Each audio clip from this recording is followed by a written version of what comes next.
Hi friends! Welcome back to my channel. In today's video, I'm going to show you how to fix One UI 7 update not showing on Samsung Galaxy S22 Ultra. If you're new here, don't forget to subscribe and give this video a thumbs up. Now, let's dive in.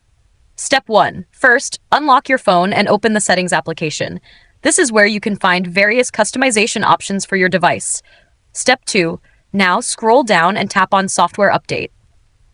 Next, tap Download and Install. Your phone will now check for available updates.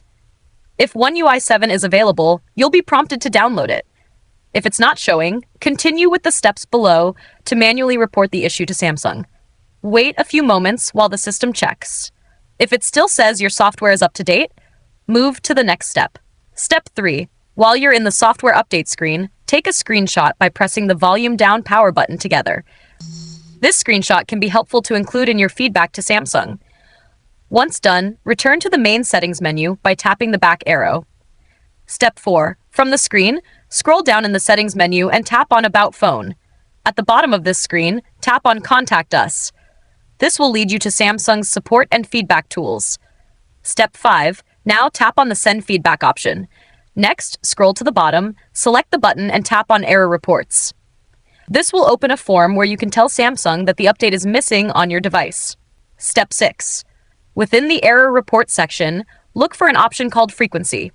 Tap on it and choose Once. This indicates that you're only sending this issue one time. Step 7.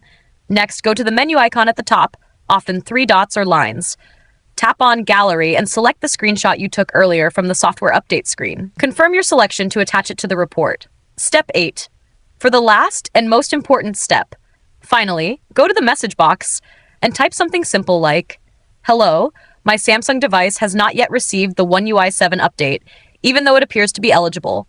I have checked manually through the software update section, but the update does not appear. Kindly assist in resolving this issue." Once you're done, tap on the Send button. Wait a bit while the message is sent to Samsung's support team. Many users report receiving the update shortly after completing this process, sometimes within a day or two. If you found this tutorial helpful, don't forget to give it a thumbs up and subscribe to my channel for more great tips.